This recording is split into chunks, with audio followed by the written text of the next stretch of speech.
All right, good evening. I'm going to call to order the Finance and Capital Management Committee of the Akron Public Schools Board of Education. My name is Phil Montgomery, and I'm the chair of this committee. I am joined by Vice Chair Harrison, Member Jarosh, President Sykes, Vice President Molinar, and Member Kelly. And we've got Treasurer Bowers and Dr. Lash at the dais with us as well. The first item on the agenda is to get a summary of the previous meeting. Those were attached. The last meeting was on October the 27th. The approval of the previous minutes were done. There was a request to address the board. Topics were discussed regarding the finances of the district. There were event information of board members discussed and unfinished and new business. With that, I would ask to have a motion to accept the summary of the last minutes. So moved. Is there a second? Second. All in favor? Aye. Aye. Any opposed? The ayes have it.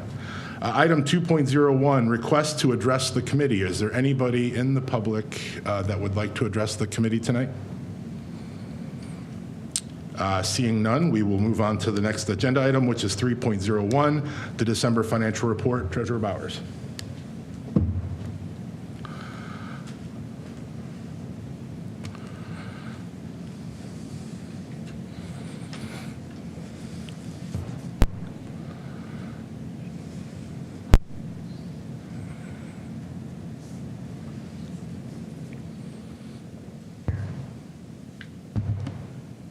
That's it. Thank you.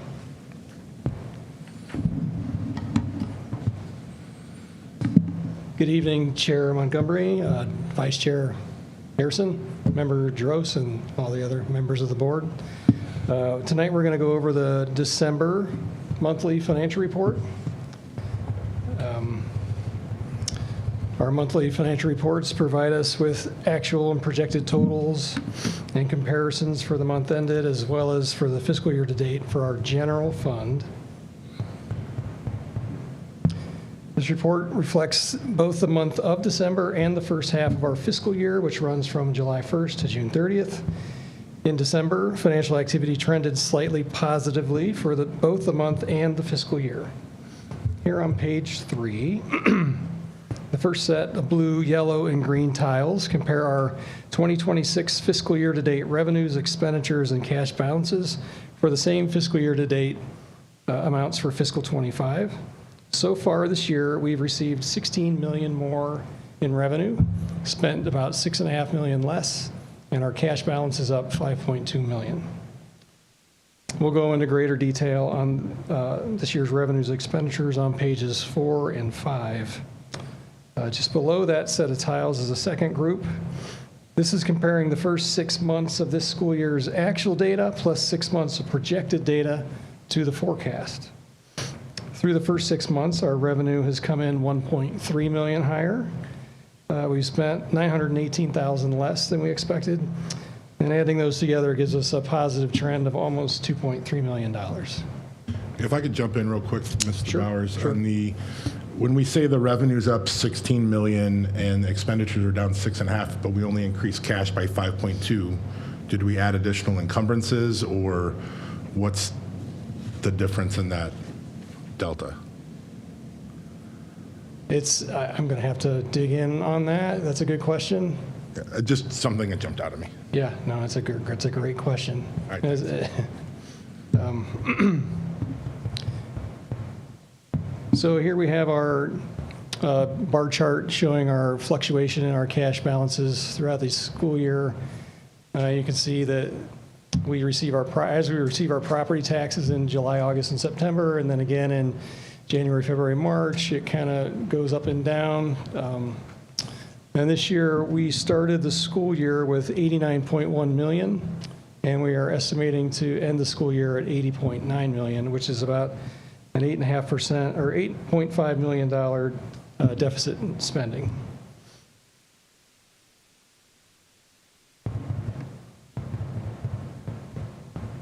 Here on page 4, this is our revenue broken down into more detail.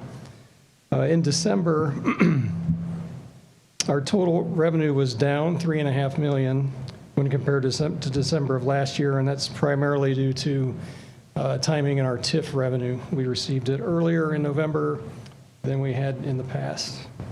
In section 2, this is showing our revenue collection through December is up about $16 million more than through December of last year. The biggest increase has been to local taxes, where we've received about $11.3 million more than last year, reflecting our November 8, 24 levy. All other revenue is also up by about $2.9 million than through this time last year, which again reflects our tax increment financing. It's a little bit up this year. On page 5, this is showing our December expenditures compared to the prior year. Overall, our expenditures for the month were down $604,000, or about 1.9% when compared to last December. Salaries and benefits were down 0.2%. All other expenditures were down 65% with no significant variance noted in any of those categories. Purchase services, on the other hand, was up 21.9%, primarily due to an increase in pupil transportation of about $549,000. Here at the bottom, this is our total expenses so far this school year compared to last year. Through 6 months, our expenses have been $6.5 million, or 3.5% lower than last year at this time. The majority of that decrease is due to the $4 million textbook adoption we didn't make earlier this year, and building expenses have been down about $2.8 million so far. We've also spent about $747,000 less on supplies so far this year. However, we forecasted a 1.83% increase to our pupil transportation costs for this year, and unfortunately, those have been up $2.3 million, or 60% so far. Through December of last year at this point, we had only spent $3.9 million. So far this year, we've spent $6.3 million. Page 6.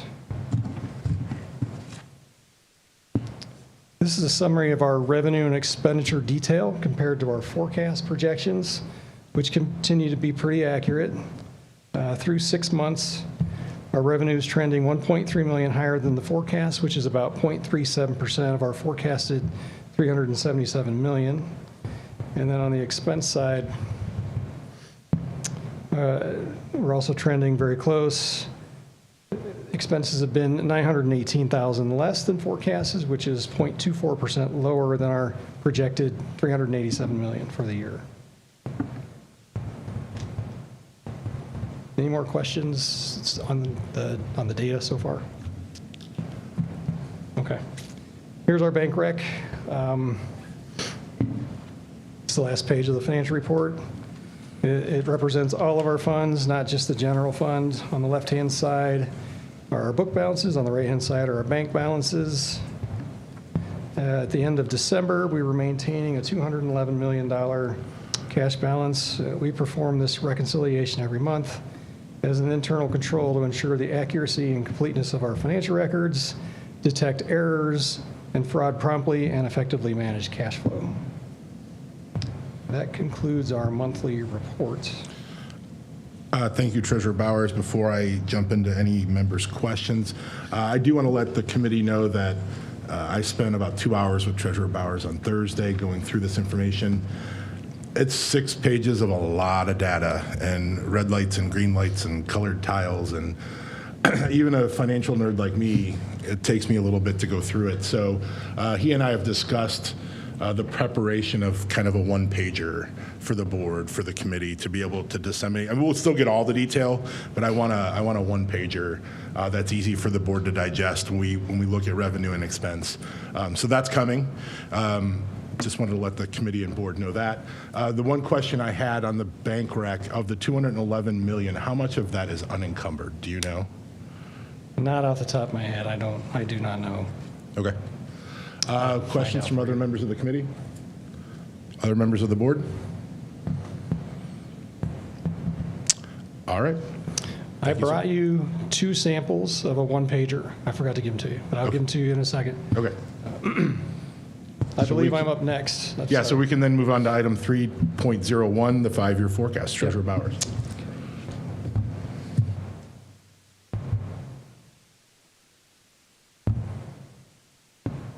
Okay. So now we're going to go over the required financial forecast update. House Bill 96 changes submission deadlines, and now we're required to submit the forecast 3 months earlier than we have been in previous years. So here we are. Normally, we'd be starting this in April, end of March, maybe.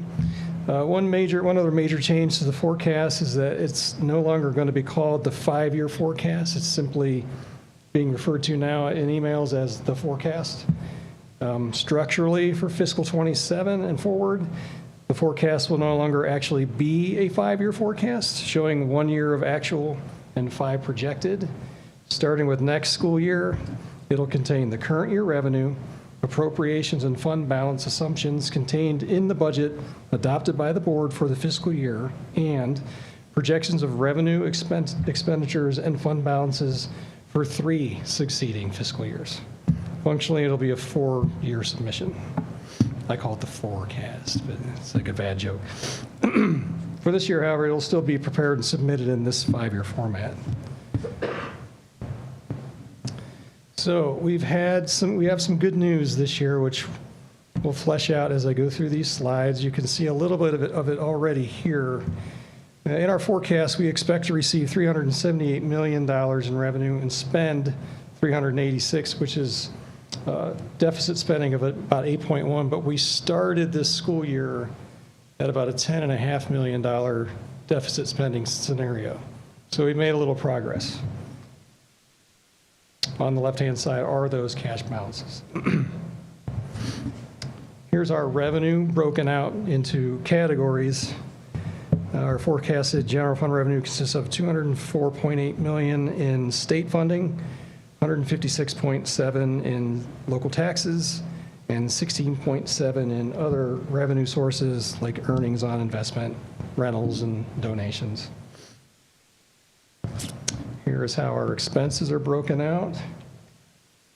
About 80% of our general fund is personnel-related costs, about $309 million. $48 million, or 13%, is our purchase services. Consists of services rendered by personnel not on district payroll, tuition paid to other districts, utilities, all of those things. And then $28 million in all other expenditures such as supplies, capital, and debt. Here's where we're going to see some of that good news I was mentioning. The bar graph on the left compares in blue our revenue each year, and the orange reflects our expenses, which you can see expenses outpace our revenue tremendously. But over the next 3 years, we forecasted at the end of fiscal 28, we are now going to end the school year with about an $18.6 million cash balance.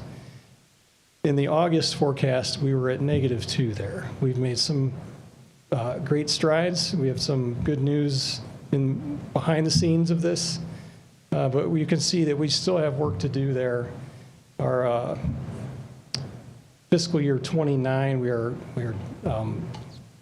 looking at a deficit of, I think it is, I'm not sure, I don't have it right in front of me. Sorry about that. But over the next 3 years, we forecast that expenses will exceed revenue by $35 million. That'll leave us with that cash balance at 18.6. And at the end of 5, we forecast that if we stay on the path we're on, our cash deficit could reach $112 million.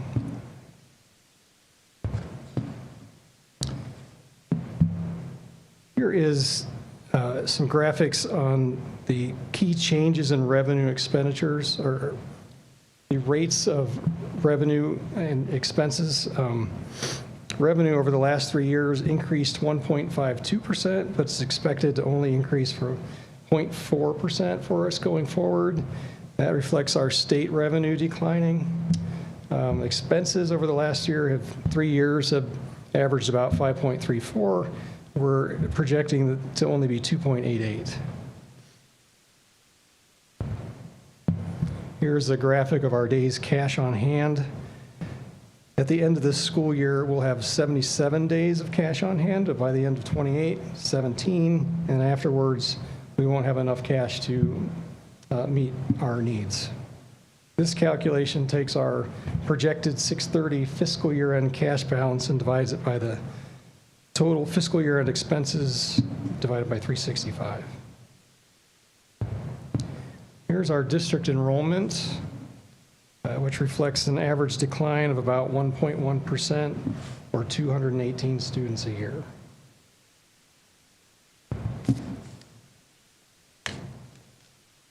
On the flip side, here are our per pupil general fund expenditures.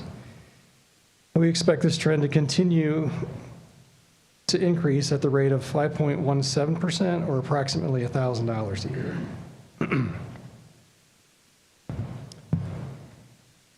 The next slide is our daily cost to educate a student here. We project that this school year it will cost us $114 per day to educate one student, broken down on the right in the orange and blue into revenue sources. State and federal funding, business tax, and other sources make up 77% of that $114, or $88, and the other 23% is about 26%, which is our residents' local portion. Not sure why there are all those zeros and ones down there. That was not there before I put this up here. It's interesting. And then our last slide, this is just comparing our current forecast, this February forecast, to our August forecast. We are positive on the revenue side by $477,000, and our expenditures are lower, about $6.5 million. So in conclusion, on the current path we're on, we'll be facing some serious difficulty in 2029. We'll drop below our board cash policy of 60 days, and we'll not be able to finish that school year. We do have some time to get behind this, and we already are working on this. That will positively influence this path, and I think we need to continue to do that, because the sooner we do that, the sooner we can get this moving in the right direction. That's all I have for that. Any members of the committee have questions for Treasurer Bowers? Other members of the board, President Sykes? Sorry. Thank you, Mr. Chair. Mr. Treasurer, so is it 2029 that we also will see that we will have no cash on hand? Is it 2029? Yes, it was 2028 in August, and we've gotten it moved back to 29, correct. Which this also means we will not have to submit the report to the ODE fiscal consultants, because we have gotten that removed. Great. Vice Chair Harrison. Thank you, Chair. The student enrollment, you gave us demographics for student enrollment for the graph. Mm-hmm. Where do we get these numbers? These come straight from the state ODE enrollment data for EMIS. Okay. I believe this is reflecting our December counts.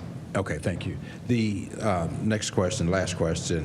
You gave us cost per pupil, and I was trying to write it down. I didn't. So it's $88 is paid for by non-local sources, and the remainder is $26. So it's $114 per day. Yeah. Yeah, it's $114 per day. Thank you. Other questions for the treasurer? Okay, thank you.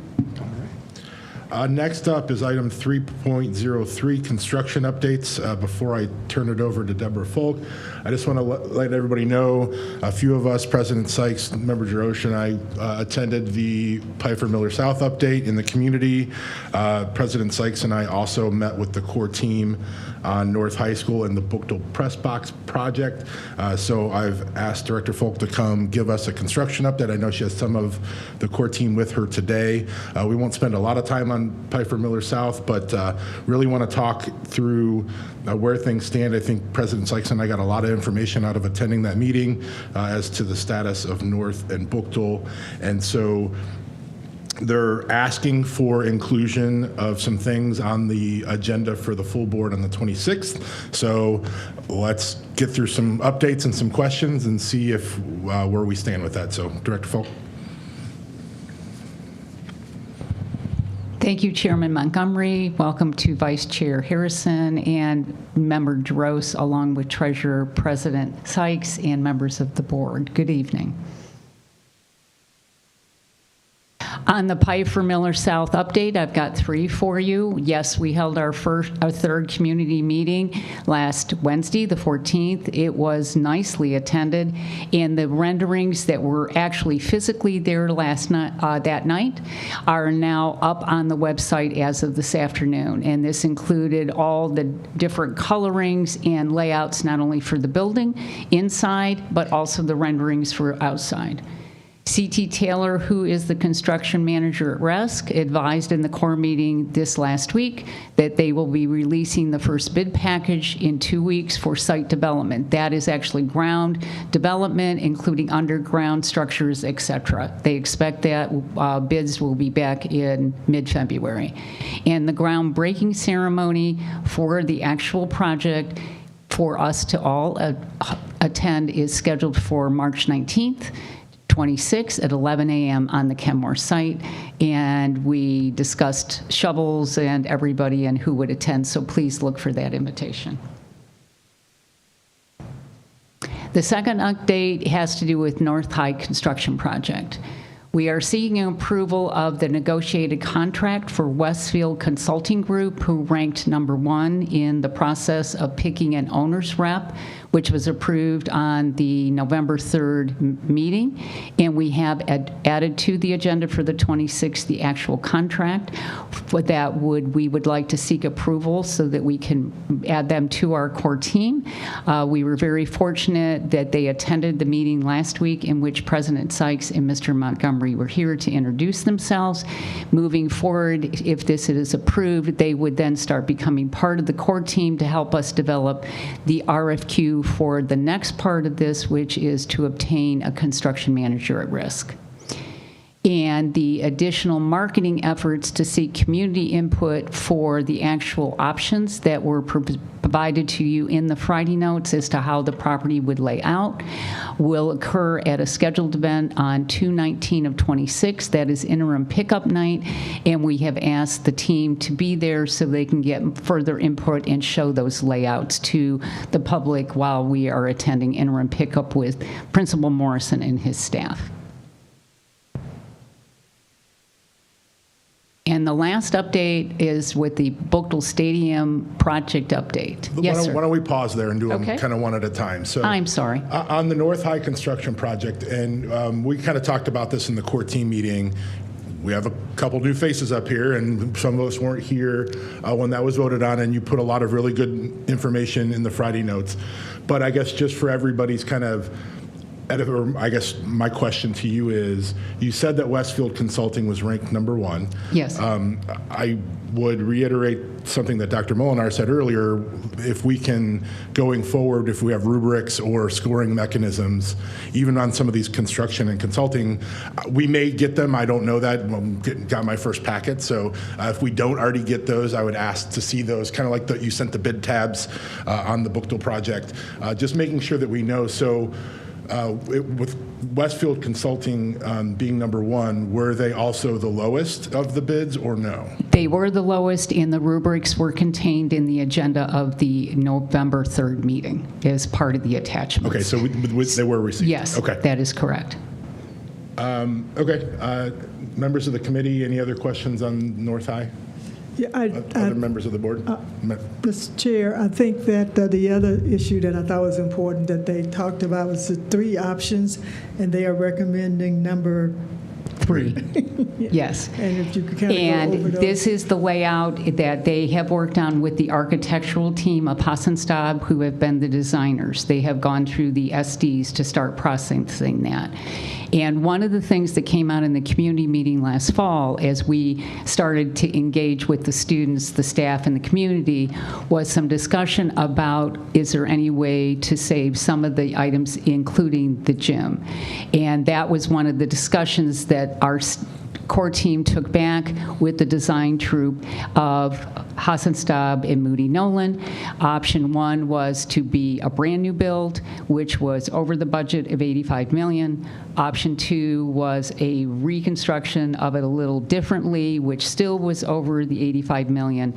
Option 3 actually takes full consideration of adding and renovating the 70s structure, because the original building was from 1931, to this plan with renovation to that and laying the property to the north and what I would call, if you're standing looking at north with Gorge on your left, my left, towards the fire station, the building would be on the west side with the field coming forward to be on the corner of Gorge and Talmadge.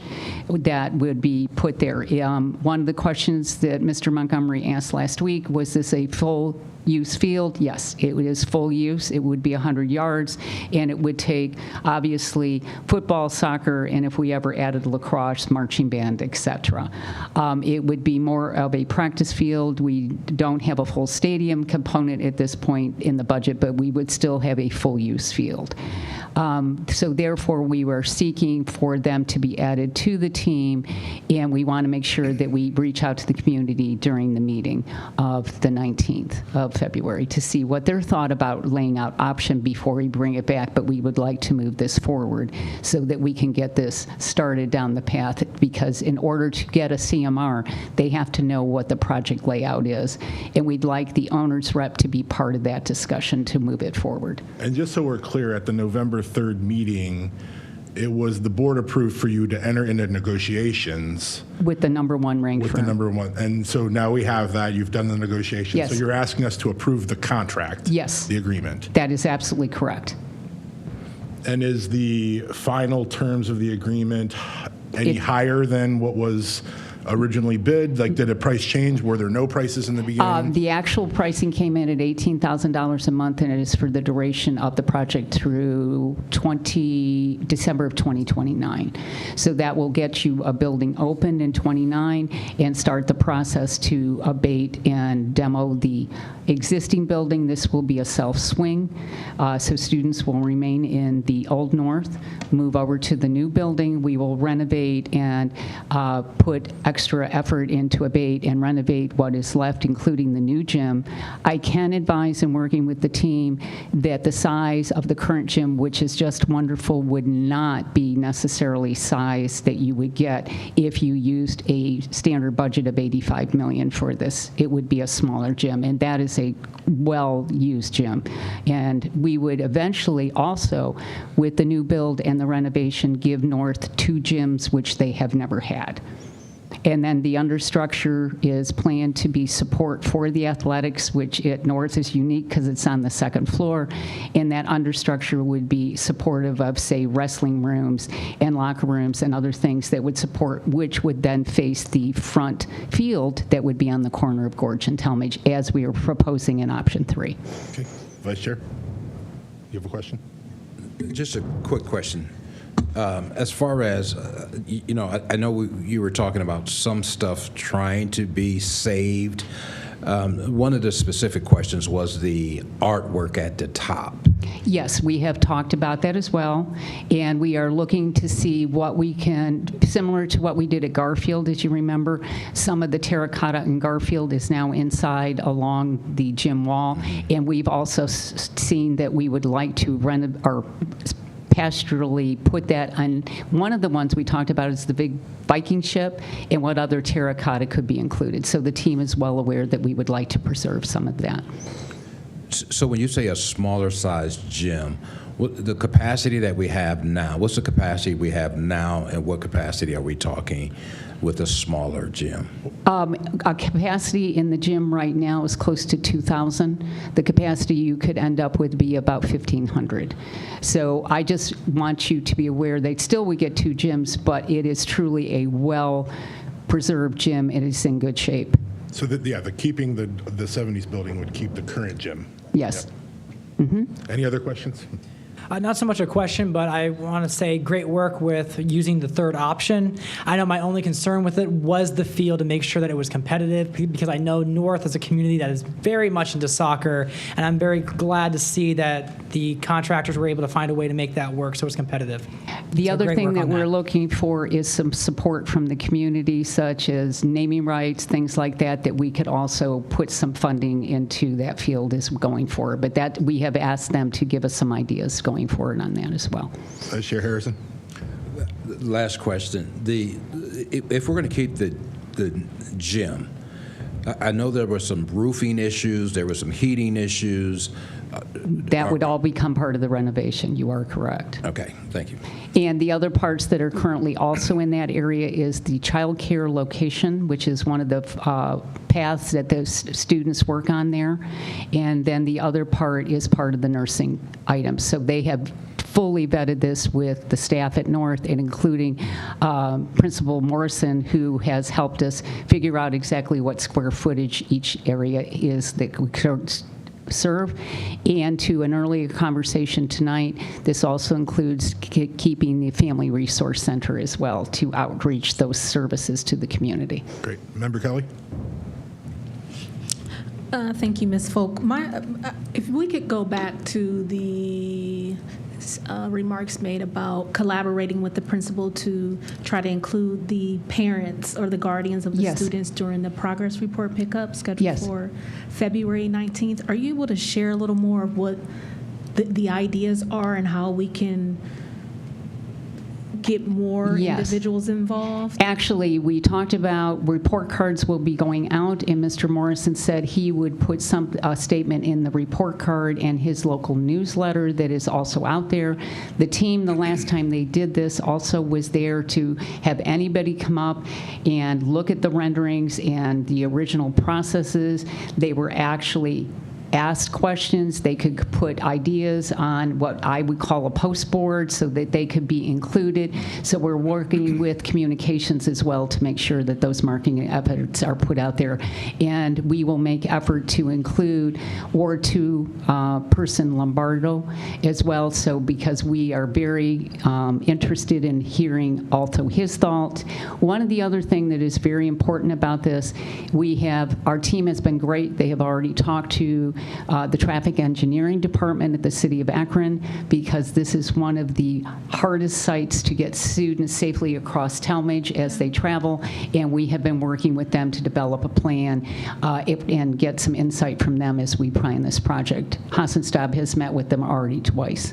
So we're trying to make sure that we can also make this as a safe environment traveling to and from school. In the past, I know that there's been previous outreach to get the guardians or the parents involved in these conversations regarding rebuilding North High School. I am interested in knowing, what has that feedback looked like? Has the turnout been what you think would be expected, considering that community is so large, or was the turnout slightly disappointing because we didn't get the response we were expecting? And if so, what could we do, what could I do to support making sure that information is sent to those that represent that school cluster? The first meeting that occurred in which we talked to the community was from 5 to 7. The 19th event starts at 3 p.m. and goes to 8 o'clock at night. Because it's interim pickup night, we expect more parents will be there to take in participation in this. We also will be working with Principal Morrison and his translators, because many of these languages that we speak at North also may need to be translated, and those translators have also been on site, so they can help interpret and put that information out to them as well. Yeah, I will add, that came up because the Principal Morrison said that at the community showcase for North, they had a lot of parent and family participation. So that model of getting word out to the parents that are going to come into the building was kind of where we came up with that idea to include that with the interim pickup. So we should, for all intents and purposes, be well attended. Yeah. So it's our goal to do something new. President Sykes? Yeah,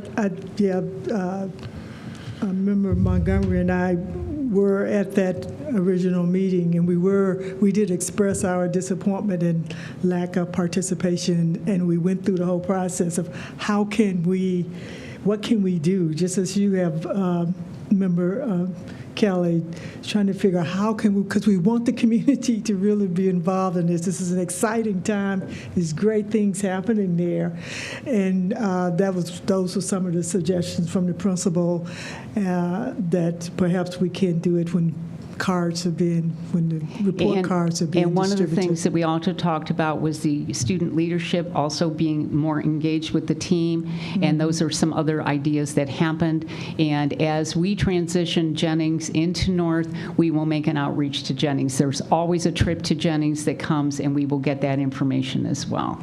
And that idea also has been discussed with Board Council Chairperson Lombardi. Just to kind of bring it back real quick to the specific question of the committee for Westfield Consulting. I know Westfield's here if anybody from the board or committee has questions for them. Otherwise, I would entertain a motion to accept moving the contract to the 126 committee meeting agenda. So moved. Second? Second. All in favor? Aye. Aye. Any opposed? All right, thank you. Thank you. On to Bookdale. On to Bookdale. All right, I have an update for you. In working with the core team, in which Mr. Montgomery and President Sykes was there last week, the team, which is Beaver Constructors, they are your construction manager at risk, along with Hassenstab. The entire project can now run concurrently to update the press box, the concession stand, the track, the restroom, and storage over the same time period. And the timeline, if approved, to move the GMP, which is on the agenda for the meeting of the 26th, would be groundbreaking in February with a mid-August date of 2026. One of the questions came up, and I did confirm with athletics that the first home game would be 9/4, and some adjustments to the earlier different type of games are being worked on, but we definitely can be ready for the 9/4 home game, in which Bookdale is the home team. Beaver Constructors, at the time we met last week, their guaranteed maximum price came in at $2,777,000. We received an update from them very late Friday night, so the agenda was updated, so the GMP is now a maximum price of $2,500,089.49. What was in the background, and we discussed it, slightly. As you are aware, we have had since 2003, the Ohio Schools Facility, it's now called the Ohio's Facilities Commission, segments going forward, and you'd close out each one. We recently closed out segment 4, and segment 4 involved Firestone, Case, Harris, and those three, Firestone, Litchfield, Hayes, and Harris. And we closed out segment 5, which was Ellett. We're in the process of closing out segment 6. They are working on the maintenance plans right now. Brewer Garrett is making those submissions on our behalf to the OFCC. Once that is completed, and it should hopefully be done by the end of January, that allows the last funds that the state is holding to be released to us, which total $1.8 million. And that $1.8 million, which Mr. Bowers and I discussed with Mr. Montgomery on Thursday, and also his comptroller, who is well aware of construction because Ms. Mills used to do all the submissions to Oaks, which is the process for OFCC, would be released to us and could be designated to help cover the additional $500,000 for the cost of this project, if you approve the GMP as stated at the meeting of the 26th. Thank you, Mrs. Folk. So before I turn it over for questions, I suggested she bring a Publishers Clearinghouse check and some balloons about the $1.8 million. But, in the end, I think that those will become separate issues as to what that $1.8 million gets allocated for. It's good to know that it could be a potential resource for this, because it is unbudgeted money that we weren't necessarily expecting to get. So that part's good. It was good to hear at that meeting that the project can be done concurrently to meet what was perceived to be the goal of August 26th. I think we're going to have some dialogue as to what that looks like. So this proposal is bathroom facilities and a concession stand and press box, duly constructed and meeting the timeline. So that's what's in front of us. I will open it up to questions. I'm assuming Vice Chair Harrison, I will turn it over to you first. Thank you, Chair. I guess my first question is, what changed to get it to 2.5 million? From the 2.7 million? Is that what you're asking, or from the 2 million that was originally budgeted? Well, I don't even want to go back to from 1.3 to where we are now. Okay. This is the cost. They have gone ahead and gone out and sought bids from this is Beaver Constructors. They have submitted bid packages. There are 23 of them out to a number of local and area contractors. This information is attached to the agenda for the meeting of the 26th. They received responses back, and that is the cost that the bidders came in at to do the 23 packages, site development, demolition, et cetera, building, and to do the demolition and abatement of the building, which is currently there from 1955, to rebuild the building in new construction, to upgrade the track in which the utilities will also not only be for the concession and press box, it will run under the track and down to the building that will house the public restrooms and the storage. So this was able to be aligned correctly in order to do it, but that is the pricing that is currently available from the lowest cost, most responsible bid responders to these packages. Okay, so the cost is, I'm gonna round it to 2.5 Yes, million. that's the guaranteed maximum price. Okay. And again, we approved in May 2 million. Yes. So what changed to bring it to 2.5? It's the fact that that's the cost of the materials and services that are needed to go ahead and get this constructed. That estimate was based on the design, and until you truly get it out on the street, which is now from, as you said, May up until this month, that's the cost per square foot that is coming across from the bidders that can do the work. How many bids did we receive back for that? For that we?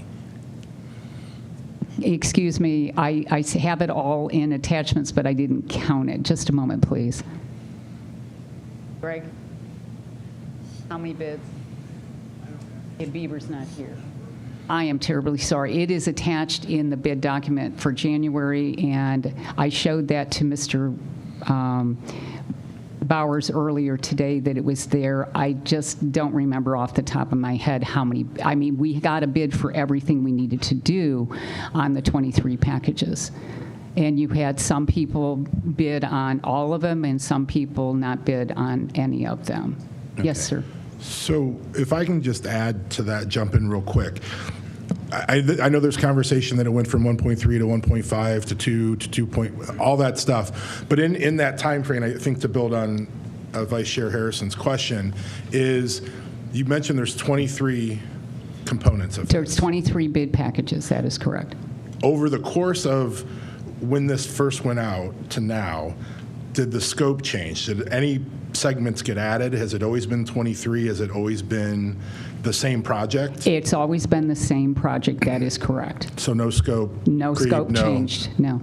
And okay, so then who performed the engineer's estimate of the original one? I don't remember which number is right, 1.3 or 1.5, but that original one, who came up with that number? I will be honest with you, Mr. Montgomery, I was not included in that process at that time. That was done under previous Treasurer Thompson and previous Director of Facilities, Mr. Keenan.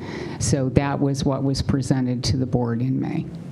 2 million, and I'm sorry I cannot answer that question correctly. I can certainly dive into it more for you. Treasurer Bowers, is that something that would still be available in the treasurer's office as to what went out at the time the original? I can check. Okay. So we did a request for a proposal go out with a request for qualifications? Our request originally went out to find as you are aware, a request went out to find a design firm. And the design firm was the original approval to bid on the project that was put out on the RFQ, and the design firm was then elected to be Hassenstab. So that's part of the process to put it out there. Once they did the design, then the second process went out. I don't want you to go too far because I want to come back. So we did a request for design first. Yes. Okay. And so when did the request for qualifications come in? Is that the same thing? A request for design and a request for qualifications? A request for qualifications went out to seek what firms you would vet to go ahead and put a design together. The board approved the request of those qualifications for us to negotiate with the #1 design firm that was in the ranking, and that was Hassenstab.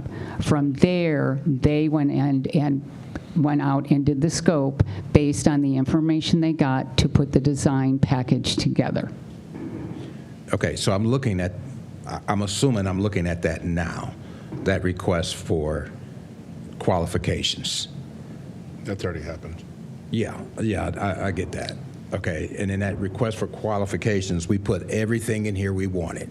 Yes, we did. A wish list, let's say. Yes. Okay, and we gave them And we said the budget was $2 million. $2 million. So we get information back on that. Yes. Okay, and so when we get the information back on that, is that when we get back 2.5? No, you then went out and had to hire a construction manager at risk.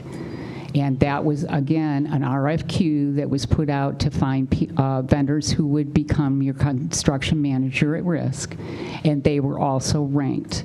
We then got approval for Beaver Constructors to be the construction manager at risk. At that point, they take those designs and put them on the street to get the pricing from the contractors that will go ahead and perform the work. That's when the 2.5 came back.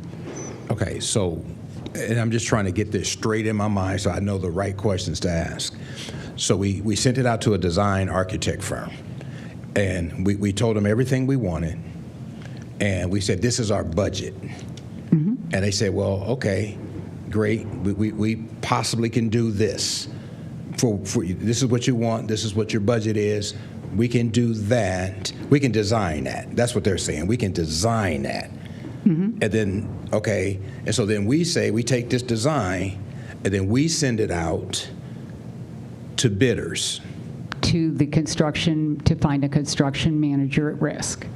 Okay, so we do that, and then the construction managers say, we like these designs and we can do this.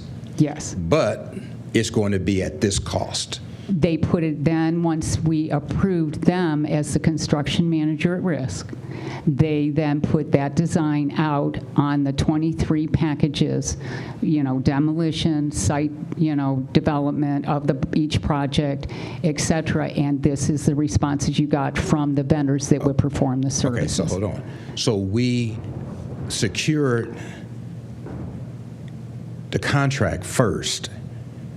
For the construction manager at risk. Okay, we secured that contract. So we got this company. Yep. And now we're going to use you. So now we want you to bid it out. That's correct. Because the company is the construction manager at risk. They Right. don't perform all the various types of bid packages, such as abatement, demolition. They hire the people that need to do each package. Yeah, I understand that. But we secured them before they ever did before they send anything out. Okay, That is- yes. You're the lowest, most responsive. Yes, that is correct. Okay, so what makes them the lowest, most responsive? Which one? The one we're using. Oh, you mean Beaver? Yes. Because that was the lowest, most responsive bid for their services as a construction manager at risk. How many companies did we have? We had 7. Okay. And do we have the rubrics for that, how we scored those? They were attached to the time in which Beaver Constructors was approved by the board to be the construction manager What at meeting? risk. I'm thinking it was November the 3rd. Okay, so I guess this is where I'm looking at. If we're securing the person or the company first, and then, If I could jump in, Beaver is only, the construction manager at risk is a service that they're going to I perform understand as that. part of the 2.5. Yeah, I understand that. Okay. We haven't got to the 2.5 yet. We got the company right now. Then they bid it out. That is correct.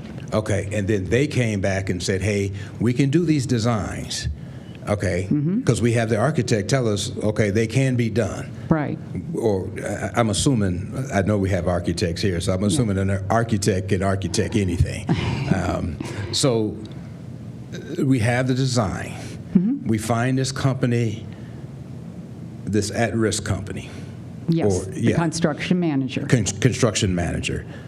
And then we bid the project, or we allow them to bid the project because they're incurring the risk and Yes. and okay, That and is so correct. then they come back at 2.5. Okay, and I guess I don't have any more questions. I would like to see the 7 that came back.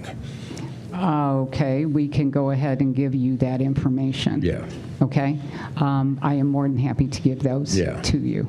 Yeah, and I And don't. we had 7 responses, and I'd have to go back. I think the rubrics actually narrowed it down to 4 that actually would have met the criteria, but Beaver Constructors was the number 1 ranked. Okay. And that is under the revised code for expenditures I of public understand all funds. that. I understand Okay. all that. Thank you. Dr. Mueller? Thank you, Chair Montgomery. I'm trying to follow the line of questioning, and I think it's developed a couple of questions for me. And as we are looking at, we don't just have one building or project, we have several building projects. So the concept of the construction manager at risk, when we pick them or when they apply to us, do we have out there, Hasenstab said that this could be built for $2 million, so or whatever it is, really, do the construction managers at risk when they bid, do they know they're bidding on, we would like to do this for $2 million? Yes, they are. Could I ask too, what was the length of time between the design, thinking it would be $2 million, and the bids that came in? Because you mentioned cost of material increases and things like that. If I remember correctly, and please, I'd like to be more specific, we selected this project to move forward, and Hasenstab, I think, was part of a July meeting to be the design firm. They started those designs to go forward, and it was in mid-October that they were made ready enough to put an RFP out to vet for a construction manager at risk. But I can certainly get you more detail, Mr. Montgomery. Mr. Drost? Yeah, so I have a few questions of kind of like where the money specifically is coming from for this project. Is any of the money for this project being used with our capital funds or like our general funds being used? Is it all capital? It is all general fund. It's all general fund. It is okay. all general fund. And The $2 million. The $2 million. the That $2 million correct. is from the general fund, and then Yes. the $1.8 million that we discovered that we got back from the state, is that something that could be used for any purpose? Is it undesignated, or is it designated for capital projects specifically? Mr. Bowers and Mr. Atkins and I had discussed that as it's coming back from the state, it would probably be related to construction, exactly where it lands. It could possibly go into the permanent improvements capital, funding for capital projects. It would not go into your 034 funds. Those are for maintenance of CLCs, and stadiums were never part of a CLC build. They were what I would call, it's a want, a need, a replace only, so it would not be a maintenance fund. It would have to be capital, or maybe it goes into general. We discussed that this morning. Once we realized what we could do, we're just not sure where the funds are, but that is up to Mr. Bowers to determine as he seeks, advice as to where it gets placed. Okay, so the $2 million is general fund, and then this is potentially 0.5 of it could go toward this, and it would have to be Yes. towards some sort of capital or maintenance project. Is there a way we It's can probably capital. Okay. Is there a way we can switch that and put the 1.8 million that we just received toward this project to free up more of the general fund? That would be a discussion with Mr. Bowers.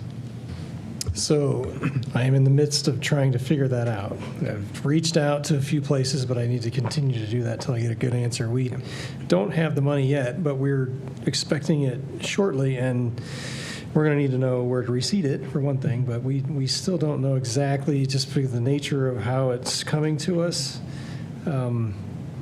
what we're allowed specifically to do with it. So I'm trying to figure that out as quickly as possible. Right, because I mean, if this opportunity allows us to free up more of the general fund, then that's a great opportunity for us. But that's 1.8 out of the 2.5 that we're expecting.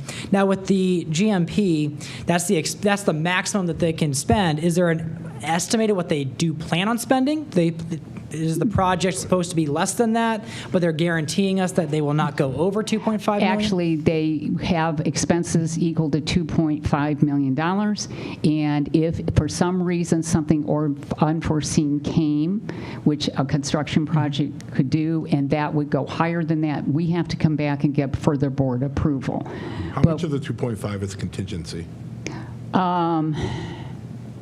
I'd have to look at the budget. It's contained in the budget stuff that we put there. I think it's no, that's the wrong project. I'm sorry, I can't tell you that without looking at it. But there is a contingency fund. I'll give you an example. There's a contingency fund for the project that we discussed today, which we had the core meeting today for Kenmore, and that was $2.6 million for owner's contingency. Reverend Harrison. I first want to say that we need to build this stadium, and we need to build it as soon as possible. The community deserves the stadium, and they deserve everything that we said we were going to put in that athletic complex. Now, when Booker was built, and I'm going to say we, the community, were told that you can't use the state money, the money that we get for the construction of the schools, you cannot use that for athletic facilities unless it was part of the build itself. Okay, so I don't want to answer the question because the treasurer is looking at it, but I just want to say that this stadium, I want to use that as a rule, as a guideline to how far back we have been talking about this stadium. Again, we should build this stadium as quickly as possible, but there becomes some unreadiness on my part as to how we do this smartly. And when I look at the request for qualifications, the time length to build the stadium was 5 months.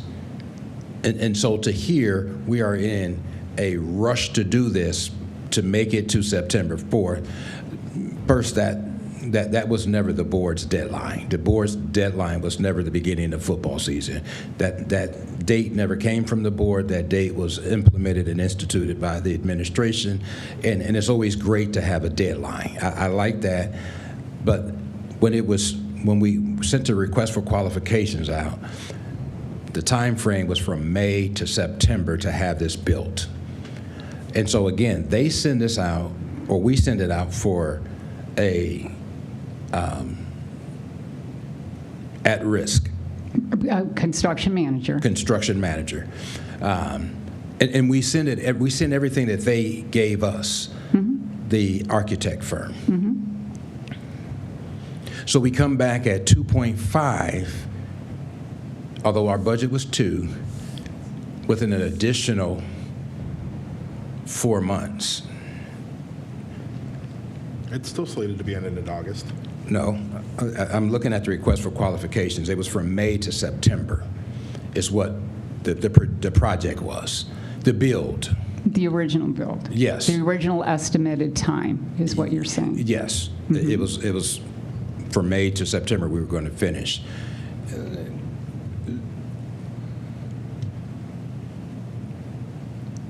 I guess a lot of my questioning doesn't really stand because we have to build the stadium. We have to build the The stadium, improvements to the stadium, right? the complex. Yes. Yeah, okay, so we have to build it. I just don't want to be in a situation where we're building it at any cost. I understand what you're saying. Thank you. Thank you. Any other questions? Member Kelly? Thank you, Member Montgomery. You made a comment about it wasn't until Friday that you received confirmation from Beaver Construction. I actually had 2 original GMPs to them. One of them was to do the entire project at $2.7 million, and another one was at $1.9, which would have only not included the restrooms. That was not the intent of the board, and they came back Friday night, and because the design fees were already, design was already done, that lowered some of the other designs that needed to be included, and that lowered it from 2.7 to 2.5. So when I received that on Friday, knowing that we wanted this to move forward, I immediately gave it to the superintendent and to Mr. Bowers to get it on the agenda at the correct price, because your original request was for 2.7, and to save the additional $200,000 was an important part of making sure this is cost effective as possible. Do you know when those items were added to the agenda? I actually met with Mr. Montgomery and Mr. Bowers on Thursday, am I correct, if I remember the dates, to go over what I would present tonight at the Finance Committee meeting, and I had that all in the agenda Friday night before I left, because I had Miss Yvette help me add something to it so I could have it. And then we followed that up following the meeting that we had with you and Miss President Sykes in the scrimmage. Okay, thank you. I also wanted to, it was asked how many attachments were included with that agenda item, and there are 4 attachments. Yes, 3 of them are the bid tab, the original listing of vendors that went out, and obviously the contract as well. And then there's an additional attachment for Beaver because, for Westfield, because that has their contract in it for North. You are correct. There's 4 attachments. Thank you. Reverend Harrison? My last question. What is the risk of sending this back out? It will delay it completely, and you will not get it done in time for the summer meeting. I don't know that you'll get anything else. You're saying to Beaver to send it back out? No, if we sent it back out for the construction manager at risk. Then it will halt the project because you've already approved the construction manager at risk. We're already in a contract with them. We approved it at a cost. Okay, well, we'll talk about that later. We approved it at a cost. President Sykes? Thank you, Mr. Chair. So just to be clear, that we're not talking about building a stadium. We're talking about improvements to the stadium. And that is very important to note, because the state has said that they would not contribute to a stadium. So this is not contributing to the building of a stadium, and this is an improvement of the stadium. And the construction management at risk, we've already approved this. That is correct. This is the usual process that we go through. That is correct. And we do that because we don't have anyone on staff that can provide us with those services. That is correct. Okay. So, I would agree that the community has been waiting on this, and I'm very supportive of this project, and I believe we should move post-haste with this project. Any other questions? I just want to make sure that we're aware before we take the vote that there are some pending questions that we kind of lobbed around, and I want to make sure Vice Chair Harrison's questions get asked. So I would ask to entertain a motion to approve moving this to the full agenda on the 26th, pending the answers to those questions. And with that, I would entertain a motion. So moved. Second? Well, either me or you. Second, yeah, second. All in favor? No. Any opposed? A. All right. Last up, and I'm going to ask the treasurer to keep this brief. Thank you, Madam Falk. Thank you. Item 3.04, miscellaneous finance updates. I'm going to put a neg timer on you for about 90 seconds. Thank you, Mr. Chair. This won't take long. I just want to run through the current events that we're working on in finance. The performance audit, I have not heard anything yet. I'm still waiting for them to get back with a start date. The financial audit is winding down. I'm hoping that'll be soon, but we got some requests today for data, so that's still going on. Nothing's come back to me on Steve Keenan filings either. I just want to make you aware of that. In the payroll function, we have a new payroll account clerk force starting the 27th. Her name's Amanda Hetrick. She's an internal candidate. She's moving up into our department. We're very excited to be fully staffed again. And then retroactive payroll processing. We're currently working on the NBE, Gray, MOT, and 689 groups while we're doing W-2s and starting the payroll calendars for next year. That's all I've got. Okay. Just Any real questions quickly, for the treasurer, yes, Madam Real President? quickly, the performance audit, do we have a date yet on when that will take place? I have not heard back from them since before the holidays, so it's probably time to reach back out and see Yes. what's going on. Okay. And also, I would be interested in knowing when we could, that's one of the groups that we can sit down as a board and talk to before they actually start their performance audit to put emphasis in the areas that we are interested in and really focusing in on. So if you could ask them when they may start and when we can meet with them as a I will do that in the morning, and I'm also going to remind us that we, throughout that audit, can get together, and it's not considered a board meeting. So all the board members can get together and talk about what's going on in there. That's what I was talking about, yeah. Any other questions for the treasurer? The only thing I will reemphasize is the forecast is due at the end of February. We'll have a couple more meetings to discuss items as that gets finalized, so we'll vote on that in February. There is no need for an executive session. Our next meeting will be Wednesday, February the 18th at 6:30. If there's nothing else to come before us, we are adjourned at 7:38.